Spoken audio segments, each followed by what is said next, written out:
there's a very interesting theme here, that you could say that a sort of near equality of power is a basis for friendship, because they will eventually become friends. Yeah.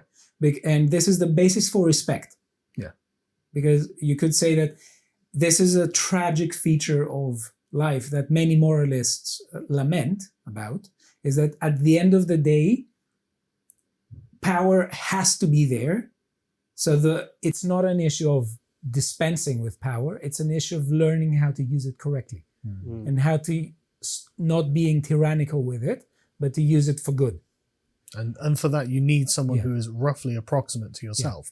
If you've only got subjects who are vastly inferior to you, you become contemptuous. Exactly. There's a line, I think, in the first or second chapter, where it talks about, it explicitly says, don't abuse your power, Gilgamesh. Yes, that's in the beginning of the second. We'll get there. And but it is something that not all men, but most men sort of need to learn at some point. Yeah. Especially if you're sort of a big, powerful bloke. Yeah. Right. If you're 6'3" and you're 220 pounds and you're 22, you can physically dominate most people. Yeah. But you have to teach yourself not to do it. Or hardly ever to do it, right? Or you need some other big guys to come along and tell you to stop. Right, to be humbled at some point. Yeah. Right. But because, of course, some men don't learn that lesson and literally go around bullying everyone they meet, physically, dominating everyone they meet, raping people. Yeah. So it is a lesson that lots of men do need to learn. And it's incredible, really, isn't it? Just to make the point again that 4,000-year-old piece of literature is dealing with something as sort of fundamental as that, straight away. But this is the most timeless and important lesson young men have to learn, I think. Because, I mean, every young man is strong when he's young. Every young man, when you're in your 20s and you realise, I can lift some weights, I can, do boxing, I'm actually stronger than a lot of the people around me. You realise, hang on a second, this can easily go to your head. Right. Right. Yeah. You can lose perspective. I was never blessed with being massive, massively strong. But what if you were 6'5" and you are an athlete, a specimen? You're like over 200 pounds. And you're 6'5", and there's hardly anyone around that you couldn't beat down if you wanted to. Like Gilgamesh. And it's entirely up to you not to do it. All the time. Yeah. I mean, it's remarkable, really, that most men don't. Isn't it? Yeah. I think that's why siblings are good, to have older siblings, or to have a father that will just stop you from doing it when you're young enough. Which is precisely why Aruru creates Enkidu as a brother for Gilgamesh. Right, yeah. It's precisely why she does it. And one last bit to mention about the other bit is that it seems to me also that there's a theme of balance of powers as being let's say, the generator of a more balanced social order. Because they say, let's please gods, create someone that is his equal, so they can deal with each other and leave us alone. Yeah, that's another thing. Yeah, literally let them contend together and leave Uruk in quiet. Just a bored king hanging around at home is just the worst thing that you can have. And the way that Enkidu is created and the way that he features in the story, because you could say that he is as important in the story as Gilgamesh is. Oh yeah. It's really interesting, and it shows a lot of the beliefs that people had about how phenomena took place. I mean, I've got a little bit on the creation of Enkidu if you want to read it. Aruru, the goddess of creation, dipped her hands in the water and pitched off clay, and she let it fall in the wilderness, and the noble Enkidu was created. There was virtue in him of the god of war, of Ninurta himself. His body was rough, he had long hair like a woman's. It waved like the hair of Nisaba, the goddess of corn. His body was covered in matted hair like Samuquan's, the god of cattle. He was innocent of mankind and knew nothing of the cultivated land. And we're told that he eats grass and runs with beasts in the wild. So he doesn't eat meat, apparently, which is interesting. So he's got the aspect of like a bull. Yeah, he's just pure raw power.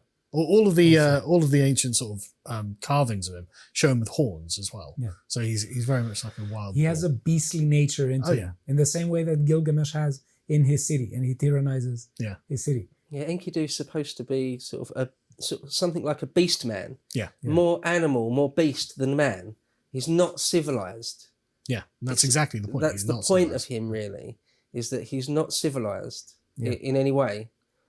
He needs to be taught that. Yeah.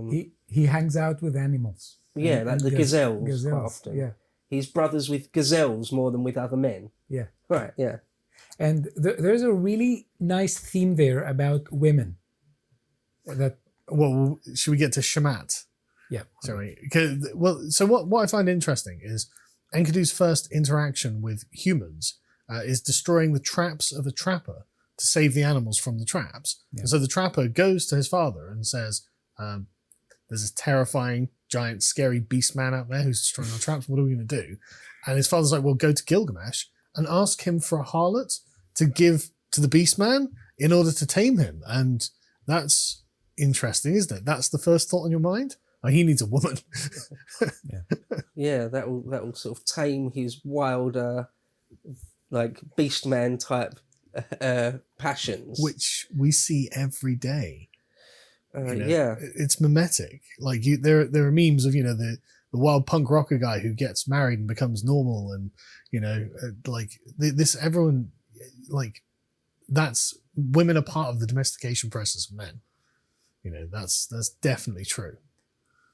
And he calls for a harlot. Gilgamesh gives him a harlot. Yeah, Shamhat. Yes, she's actually named.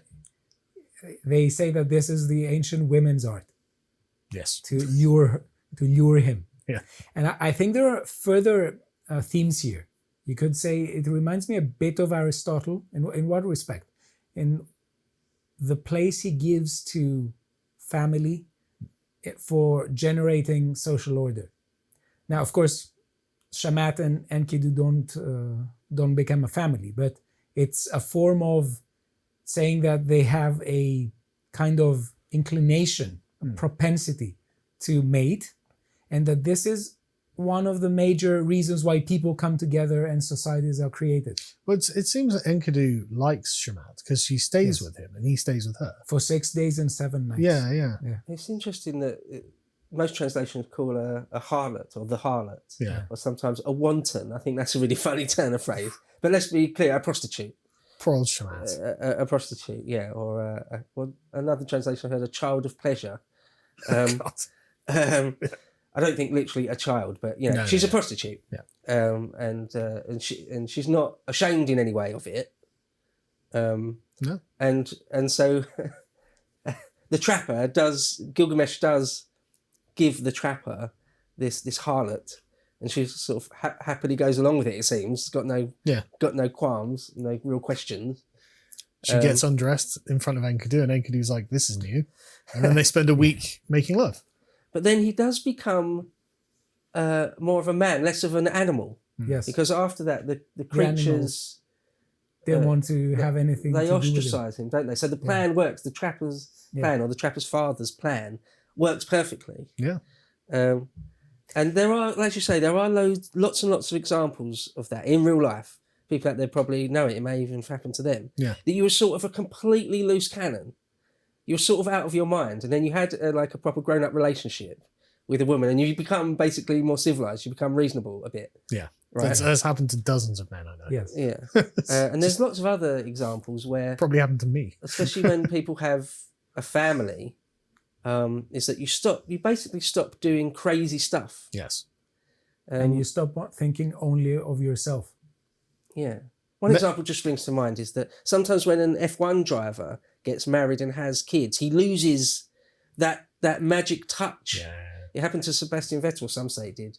But there's other examples where it's like suddenly you realise it's not just all about me and living life absolutely on the raggedy edge whenever I want at all times, and there'll be no repercussions, and if there are, it's up to me anyway.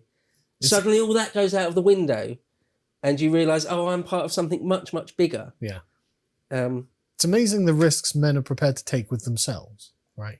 Like, it's crazy. Like, my wife does this all the time. She'll send me a video of some young lads prattling around, like jumping off a roof or something, and one of them will hurt themselves. She's like, it's always men doing this. I'm like, yes, darling, it's always men doing this. And it's always a specific kind of man doing this. A young man who doesn't have a family, who doesn't think about the future, who's just like, maybe I can jump across that, maybe I can swing this, and then he hurts himself. And it's always the same, and it has always been the same since the very origins of humanity. And that's probably why humanity was prosperous, you know? Yeah, you need risk takers absolutely. for civilizations to happen, really. Yeah. And it's not even that they're not thinking clearly. They are thinking. They actively want to do it, yeah. even addicted to it, to that rush of taking crazy risks. Yeah. But they are thinking like Gilgamesh in the beginning, because they have the death before dishonor mentality. They do. And they that's not sufficient to explain it, but they are very quick to identify things as being dishonorable to them. So they seem to go after this pursuit of, you know, the name. They want to be called the brave ones, and they don't want to be seen as lesser than Gilgamesh in front of the eyes of other people. But what's interesting is that after Enkidu lays with Shamat, I've got a little quote here. Enkidu was grown weak for wisdom. And that is just the beginning of it. Enkidu was grown weak. And it's like, and that's kind of what you're saying about the Formula One driver, right? He doesn't have the raw, like, animalistic strength that he had, because suddenly he's not the risk taker that he was. You know, suddenly he's got, there are other things that I care about that rely on me. You know, I mean, it's a bit of an extension there, but, you know, but it's anyway, reservations. Yeah, he's got reservations. And there's a theme there about the connection between civilization and reservations. Yeah. You start caring about things other than your immediate present. Yeah. But that's what makes him more of a man and less of an animal. Exactly. Right? So that's exactly it's a profound point to make, isn't it? Yeah. But that would the claim would be that the notion of a man that is used here is a moral notion. It's not the raw animalistic one, because if we identify what being a man is as being Gilgamesh in the beginning, then he's less of a man. Yeah, he's a tyrant. He's a beast. This shows how we use frequently words in both normative and non-normative contexts, because the way you used it is an ethical one. It's, you know, you become more moral. You become a better person. You start thinking about yourself and others and the common good. That having weaknesses is human. Exactly. Yeah. And then, so after that, he doesn't know what to do with himself either. Yeah. That's another thing. His whole life has been, I'm just an animal lone in the woods. And so he goes to Shamat and he just sits at her feet, and she has to instruct him on how to be a civilized man. And that's you had a great point there. Like the very substratum of ethics is how you behave to others, right? Yes. If you've just been a lonely man in the wilderness running with beasts who they don't have ethics or anything like that, you don't know anything about caring for others. You don't think about it. You've never had an attachment to another human being. I don't think it's only how you care about others. I think there's also an issue of caring about the self. But there's also the further claim that we gain moral education in our communities. I'm not saying that's the sum total of it. Like the bedrock essence of it is thinking about others. Because even in caring about the self, you're like, well, I'm going to take care of myself so other people aren't sad when I die or something like that, right? But you know, it's about human interaction, and if he's never had that, then he doesn't know anything about that. You know. And here's where a lot of the moral claims about the value of a community come for, and the case for showing gratitude to a community, because the community in which you grow up is the community that enables you to become a moral person, in the same way that Enkidu helps Gilgamesh become a better person, and Shamat helps Enkidu become a better person. Yeah, just become a man altogether. Sorry, I'll let you carry on with the narrative. So as you said, Enkidu doesn't know what to do afterwards, and Shamat gives him a good idea. He says, when she had spoken, Enkidu was pleased. He longed for a comrade, for one who would understand his heart. Come, woman, and take me to the holy temple, to the house of Anu and of Ishtar, and to the place where Gilgamesh lords it over the people. I will challenge him boldly. I will cry out loud in Uruk. I am the strongest here. I have come to change the old order. I am he who was born in the hills. I am he who is strongest of all. So I find this fascinating because he's like, I need a companion, not you. Yeah. I need a bro. Yeah. You know, I need a man who understands how a man feels, you know. To watch the full video, please become a premium member at lotuseaters.com.